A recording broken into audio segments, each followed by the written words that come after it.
everybody. I hope you guys have an amazing weekend so far. It's Saturday. Happy Saturday. Hey, what's going on, everybody? Let me know in the comment section where you're tuning in from, whether you're watching this live or on the replay. I would really appreciate it. All right. I love all of my African communities tuning in from everywhere, all over the world. All right. I mean, the last time I checked my YouTube analytics, it looks like I have followers a little bit all over the world, even though I'll still run a small YouTube channel or whatnot, but I'm getting all this love from all over the world. Hey guys, I hope you having such a smooth day so far. It's Saturday, let's all celebrate. All right, so I'm gonna tell you this. All right, this Bad Boys 4 came out. This movie, I gotta go to the movie theater later on today to watch the movie because I'm a big fan of the franchise. Jesus Christ, I'm cooking up in this place, man. I don't know, there must be something wrong with my air conditioner or something. My air conditioner isn't really working properly, you know? I mean, I got the AC on going for a minute, but I'm still sweating. So y'all might just have to deal with the noise, or maybe I just have to roll my windows up. Man, I'm gonna be sweating in a minute. I'm already sweating actually. Yo, I gotta take this car to a mechanic real talk. Hey, hi man, how you doing, brother? How's the weekend going so far for you? How is the week been, man? How's everything? Hey, do me a favor, man. Hit the like button. Hit the like button as you join the chat. You know, the audience, you know, the more we grow this channel, we need to start, you know, we know how we do it, man. It shouldn't really be me asking you what to do as soon as you join the chat. You could just hit that like button as soon as you come to the, you join the, the YouTube or live or whatever. Because this algorithm, it works funny, you need people to like the video, so YouTube can send it for more videos for more people out there. So I gotta find me a glass because it's sunny out, and man, yeah, I gotta throw this on because I want to protect my eyes against this sunlight. But anyways, welcome to the live stream, guys. You've read the title, you see what time it is, but we're about to chop this down. But before we do, let me give a shout out to all of you who have been tuning in and supporting the channel by any means, whether it is to like my videos, sharing my videos, or just overall engagement. All right, I'm looking at my chat here. Listen, I may not be the smartest guy in the world, but there's 9 people in the chat and there's only one person who hit the like button. Why can't all 9 of you hit the like button so we can get this live stream going? All right. So now that the air conditioner started working again, unbelievable. But anyways, guys, you know why most Africans living abroad don't want to go back to Africa. Well, there are a lot of, answers to that question. At least if you ask me, I may have an idea as to why Africans living abroad won't return to the motherland. Not because they don't want to, because they can't afford to do that. You just don't pack up your bag and say, hey, you know what, I'm moving back to Africa. Well, what are you moving back to? Well, those are the questions that a lot of people have to ask themselves if that's really the route that they were willing to take. And let me just get the elephant, out of the room here. Not every African living in the diaspora should move back to Africa. Not all of us needs to go back. Some of us have left, and we shouldn't even go back because of the mentality that we have built, because of our belief. But those are the kind of people that, me personally, I give them time. Give them enough time. Eventually they will realize that there is really nothing for them here in the West. Then they will decide to go back. But by the time they are ready to go back, it might be too late. That's why you need to get into the game and take advantage of the opportunities when they're available. By the time you go back over there, after realizing that, man, all the opportunities that I've been looking for the entire time I live on this earth existed in Africa, and then when you go over there, it's already taken, man. I mean, there's nothing left for you anymore. It's basically the same thing living here in the West. What can you possibly bring or create here in America, for instance, that don't exist at all already? What kind of business can you possibly set up that they don't already have? But there are a lot that we could build in Africa, right? So, because of that, it tells you that there are ginormous amount of opportunities that we can all enjoy. But because we Africans, we are subscribed to this negative talking points from a lot of communities out there, always talking smack about Africa, and then even Africans themselves, they subscribe to that. And guess what it does? It keeps your minds negatively to believe it, like it conditions your mind to believe that nothing can be, you can do anything and work in Africa. Well, but let me tell you something. There are a lot of successful Africans who don't even need to move back, to move to America, to move to the West in general, period. You know, even this movement of Americans or Westerners in general moving to Africa or moving to other parts of the world, it has nothing to do with more than what they are already able to do. Well, let me tell you this. Those that are doing better here, whether in America or in the West in general, they don't have no interest or no reason to go to another country. Because if those opportunities already exist here and they're living the best life, how much more would they feel the need to move to another place? And that goes to Africans too. So Africans who are doing much better in the continent of Africa, they don't need to move to America for anything less than a tourist, visit, pretty much. Whether it is to visit their family, friends, and other relatives, right? So, but because Africans, we are conditioned to believe that when you move to the West, you basically make it. But ask how many Africans living abroad can actually claim that they are comfortable, they made it. Not that many, at least in the community where I live at. I don't really know many Africans who can confidently say that they have made it.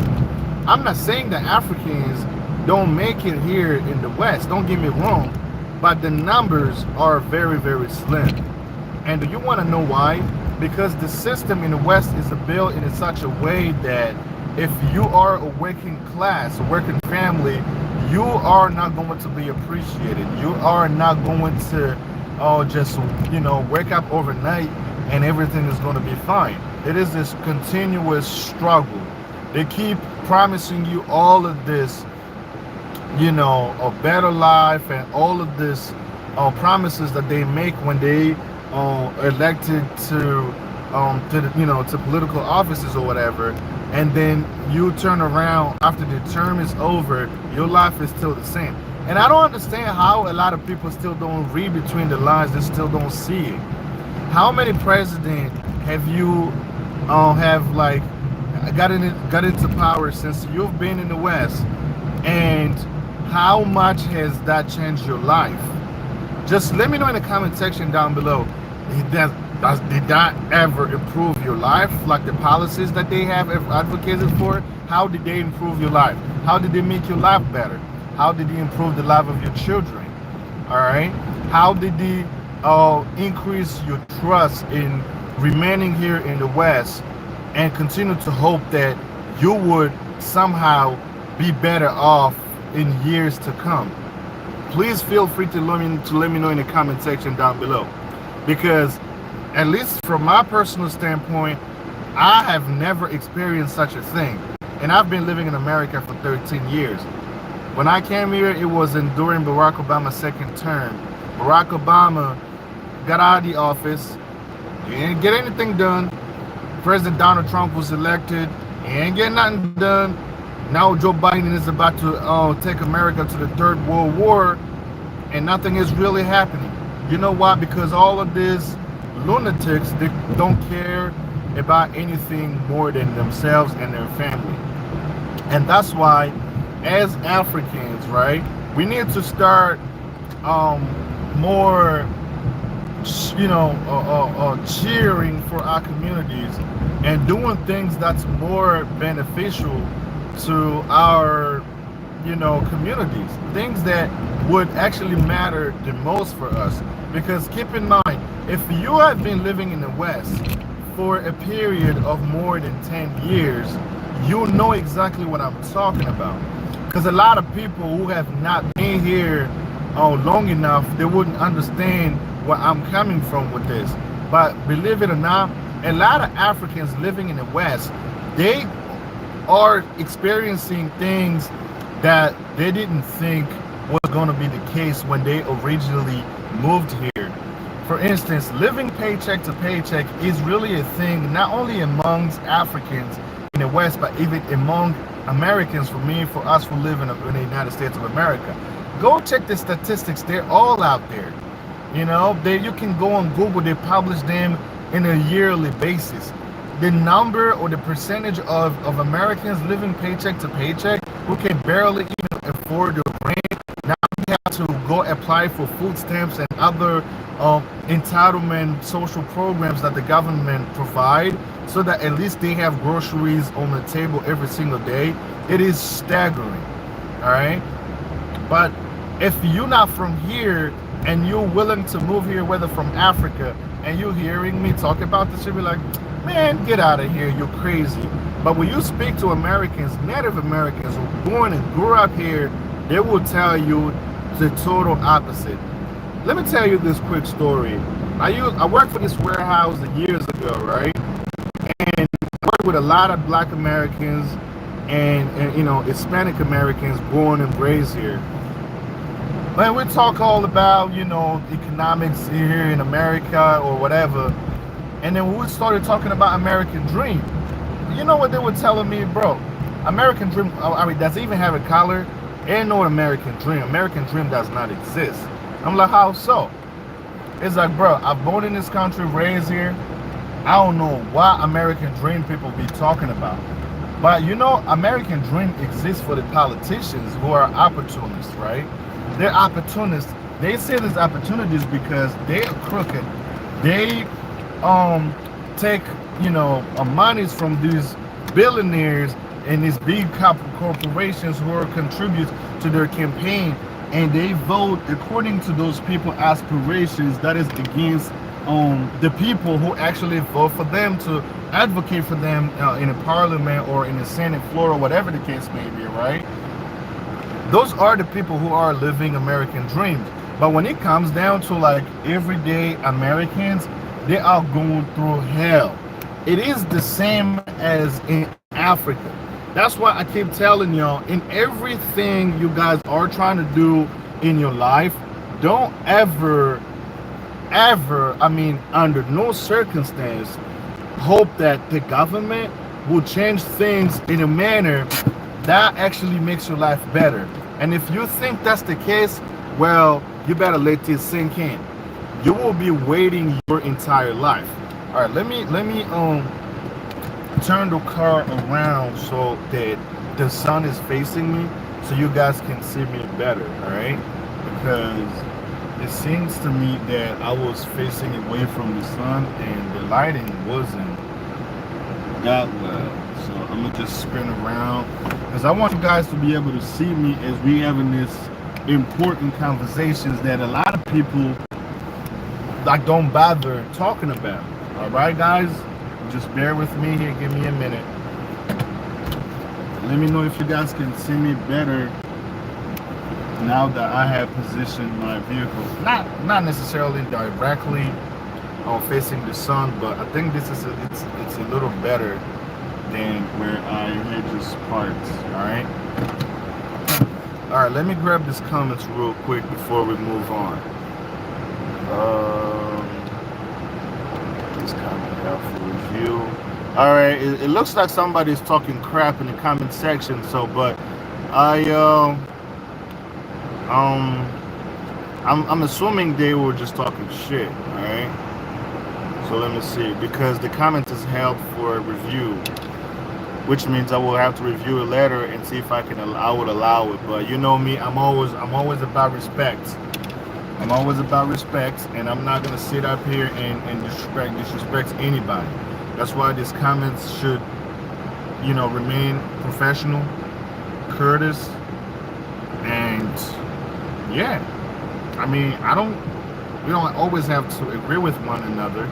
If we don't agree with each other, it is okay, as long as you provide grounds as to why you disagree with my points in the comment section, and we'll go back and forth.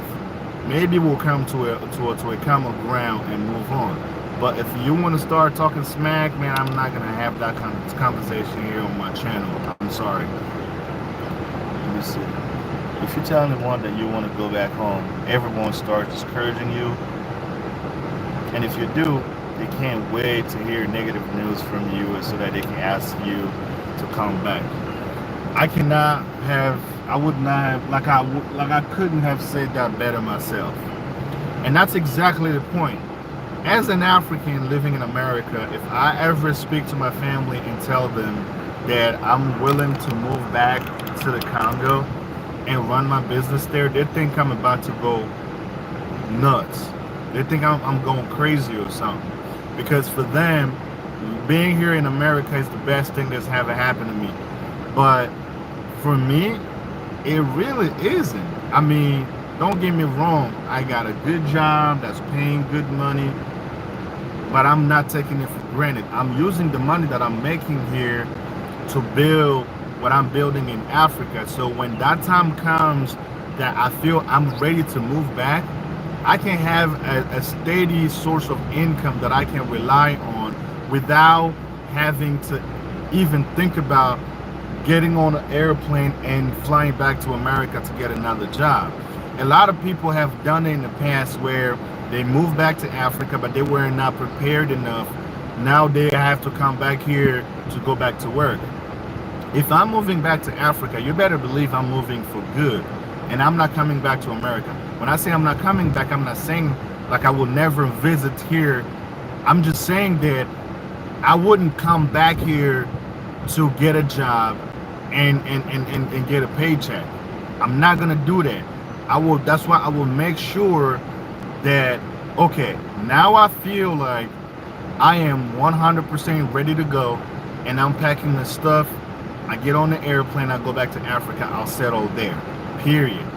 Because we have to keep in mind that everything we are doing here as Africans living in America or living in the West collectively, it's less appreciative of ourselves than it is for the government. Because keep in mind, the governments are taking taxes out of your paycheck.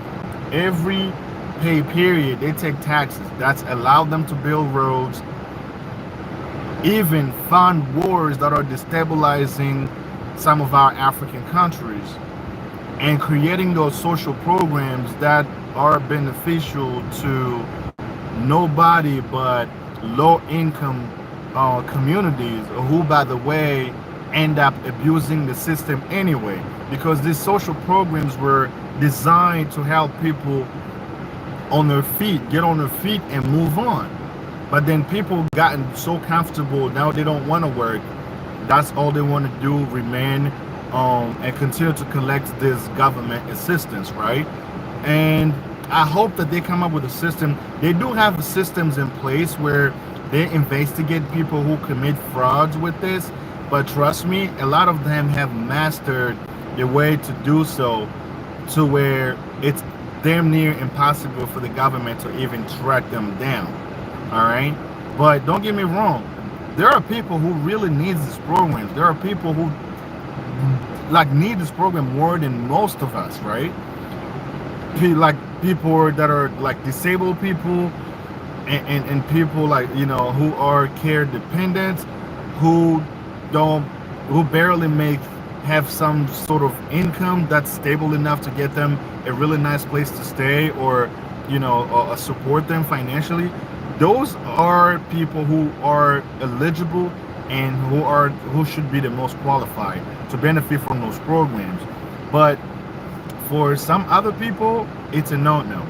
But as Africans, is most specifically when we come here, we have the tendency of working hard and actually integrating the society and financially doing better, right? But what have you been seeing for the past couple of years is that the repetitive patterns of the same rhetoric where Africans will come here to get a job, to start working, and they think the more they work, the better their life become. But then they find themselves getting more in debt, further and further, and it reaches a point of no return where you have all of these debts, and you are even unable to start making payments on it, right? Because this is a consumer kind of society. They make all of these things, and they make sure that they don't last long enough for you to feel the need to purchase new products every time they come out. It goes with the smartphones, cars, everything we ever need for our daily life, right? To function every single day. And it is done for a reason. And once your stuff is not working well, you don't want to take them to a repairman to have it repaired. You want a brand new one. And guess what? You will continue to owe more and more and more. It goes the same getting education. You go to college, you can afford to become a doctor, right? Guess what? The government, like the bank, will loan you money. You go to school, you get that doctorate degree or whatever degree that you want to. Then when you get out, they give you like a period of it's like 2 or 3 months, and then you need to start making payments. Whether you end up getting a job as a doctor or not, and it ain't none about their business, you still have to pay. Well, technically, someone tells you I'm a doctor, you think, oh, they're making all this money. But what they're not telling you how much money they owe.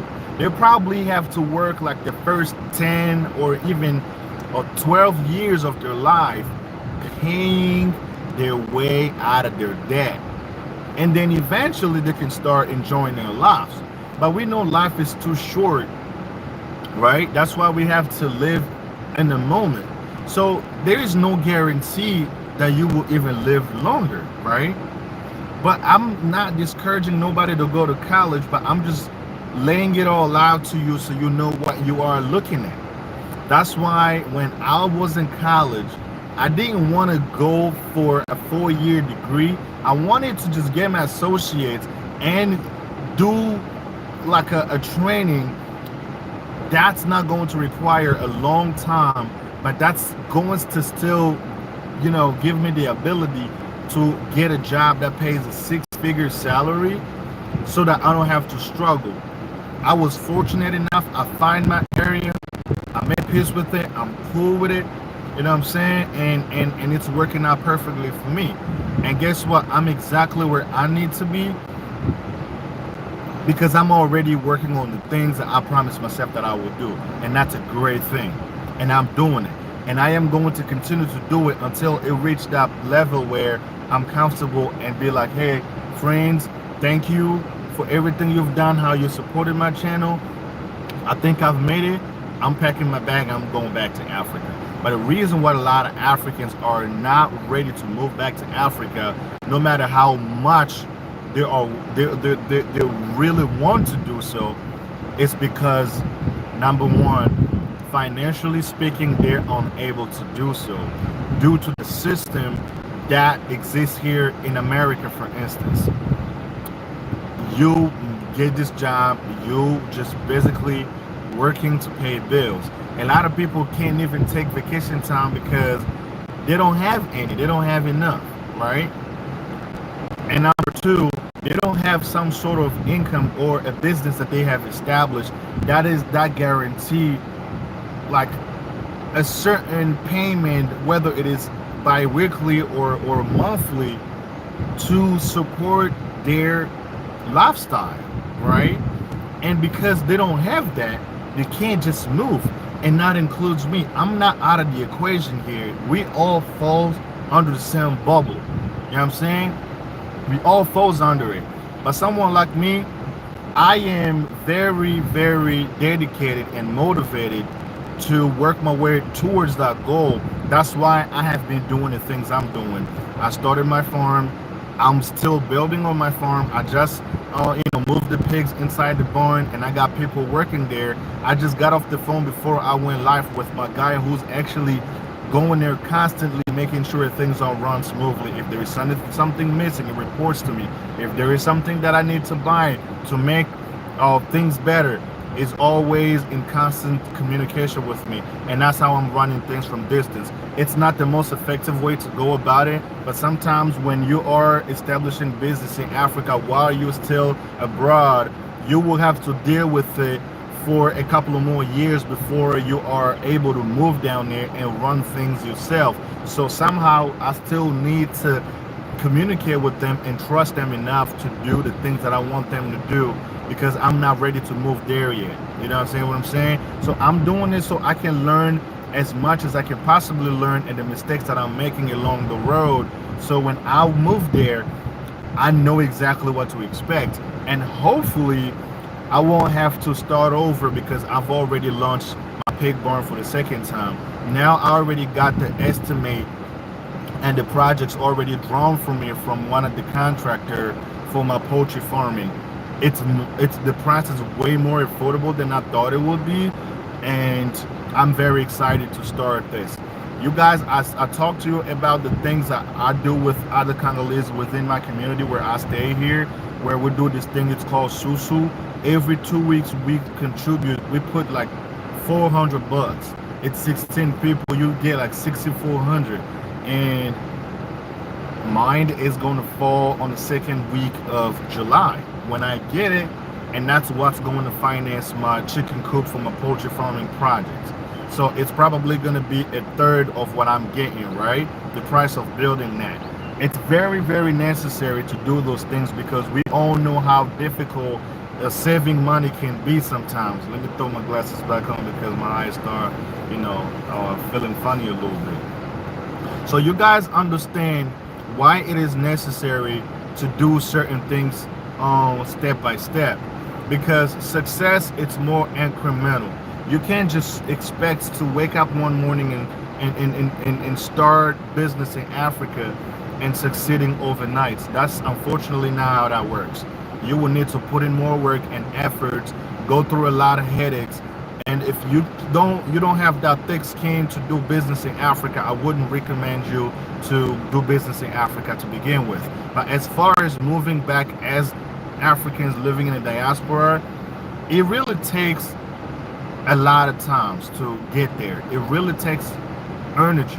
That's why in the process, you are expected to fly back and forth as freaking, as many times as you can possibly do. And that will, gives you a lot of perspective and idea of things to expect once you are fully committed to move there permanently and stay there full time. Because once your business succeeds in Africa, trust me, you wouldn't want to stay here in America. And those are one of the primary reasons why most Africans living abroad are now ready to move back to the continent of Africa, whether it is to establish their business or to live there permanently. There are minor, few cases here and there of people who have worked here their entire life and they're a senior citizen. They don't want to retire here in America because they feel like with their social security check every month, they will live like kings over there. And when they take their money back there, it goes far. And I agree with those that do that. But someone like me, as a black person, as African, I don't always have to wait till I'm in my 60s or 70s in order for me to enjoy life or to enjoy the things that I want to enjoy now. If my goal is ever to buy sport cars or drive a Lamborghini, I want to be able to do it while I'm young. I don't want to wait till retirement to do so. I'm not saying I want to buy a Lamborghini, but that's just an example that I give y'all. If my goal is to build a gigantic home, I'm not gonna wait till I retire and get my pension money and throw all that money into my dream house. I want to start building it now as I'm working, like I'm doing things on the go. So it gives me not only the ability to retire much earlier and enjoy it even way longer, you know what I'm saying? Rather than just me waiting till I reach a certain age. No, I'm not gonna do that. All right. I keep telling, and I'll keep beat the dead horse on this channel as many times until it resides in some of your heads, right? That my goal is to retire in my early 40s. I'm 32, and the things that I'm doing, I give myself 8 more years. When I reach age 40, I want to be able to sit down or look around and say, you know what? I am financially stable. So where I want to be able to fly to Congo, right? And stay there for a period of up to 6 months without financially being affected, and I can come back here in the US and live for another 6 months, and I know I'm good. Once I reach that point where I'm able to do that, that tells me that I can permanently move back to Congo full time and run things from over there. I'm not going to relieve every little things that I'm doing in Congo, but farming is one of them. It's one of the greatest area of investment that I have found that it's working for me, and it will work even better in the long run. But I also have other things that I'm working on, which I don't always talk about on my channel. But when I feel comfortable enough to bring you those contents, I will let you guys know what I got going on. I might have hinted on real estate, which I'm, by the way, already doing. But those videos, I promised myself that I will not share that on this channel yet. But when I convince myself that that's what I want to do, I will definitely share that with you. So I'm also investing in real estate, but I'm just not sharing that on this channel. But that's another great area of investment if ever you are considering investing money in Africa. That right there, as long as you do your due diligence in the land you're purchasing so you won't get scammed, trust me, it's the best business you can possibly run. It the value of land increases every year, and the rent increases every year. You can not just you cannot not win when you get into real estate. Let me grab these comments real quick. I had my own brother and friend saying we shall see how long she would last here. She would last there for the extended, talking about how I married, where our amenities are, and how I will cook. But here's the thing. Most people think that it's all roses here in America. Trust me, if you can afford to build a home in any part of Africa, you could do whatever it is you want to do with it. Amenities, don't we have pools in Africa? Don't we have air conditioner? Don't we have all of this bells and whistles that come with the house? It all depends about how much money you're willing to spend. People that talk like that, I find those kind of conversations immature and unprofessional. I don't even pay minds to those talking points anymore because that's disrespectful and ignorant as heck. I mean, if somebody's thinking like that, especially if they're coming from Africa, you better believe they grew up in horrible conditions. You know what I'm saying? In poverty and all that. I always try to bring this point up to get some people to understand that not everybody who grew up in Africa come from a poor family. Not all of us. I speak for myself, and I told people I come from a family, I wouldn't say we were rich, but we weren't poor either. I come from a family where my father run businesses in Florida, including tractor trailers. He had like 3 of them. We got dropped off at school since like primary school up until like maybe middle school. That's when I, like in high school, I was walking to school because where I went to school wasn't that far. I didn't need no ride to school. All right. So I didn't grow up renting. I grew up with my parent properties. We had a lot of them, and we still do. Even after my father passed away, we still do have them. And that's how my mom is making a living because she's a widow, and she, are able to live and eat every day because of the things her husband left behind for her and us. But I'm someone who don't rely on what someone is left behind. That's why I'm building my own. I share with you that my dad has 138 acres, but why did I feel that I needed to purchase my own 15 acres that I'm farming on? Because I didn't want those family drama. But I know eventually if it comes down to it, where families just like, screw this, we want to sell all of this, everybody's getting the bread. Say no more. I'm getting mine too. But is that what I want to do? Absolutely not. I still want to keep my father's life alive. And that's why I talk to my siblings all the time. It's not going to make no sense to sell what my dad left for us. We have to honor his memory by keeping these things alive. It's making money, and it could also help generations of our children. And let's just say I have my kids here in America, I want to take them to Africa. I'll fly them there. I'm like, hey, this is what your grandfather left. Isn't that a great thing to tell your grandchildren about? And that's why a lot of Africans, celebrities, they're wiped out of a lot of people's memory because things that they have worked hard for and they left behind, somebody take over the legacy and they sell it all. And the name magically disappeared.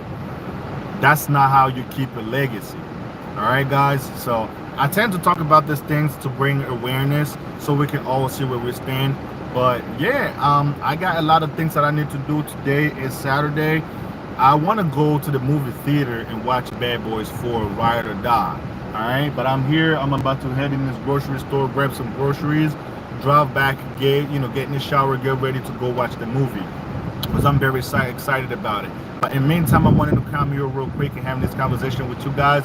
And please let me know in the comment section what you think about this, whether you're watching this live on a replay. And do me a favor, hit that like button as well. That helps a lot with the YouTube algorithm. Until the next one, I'll see you guys soon. Now stay tuned because I got this one video that I am going to share with you. I went on the road trip to Canada, Toronto, but I didn't share with you yet. But that's the next video that I am dropping. So if you're interested, make sure you keep those alerts turned on. When I release the video, you get it. And I also have another video where I will be sharing with you how my pigs were treated by the vet after they were transported onto the farm from a different pig barn, of course.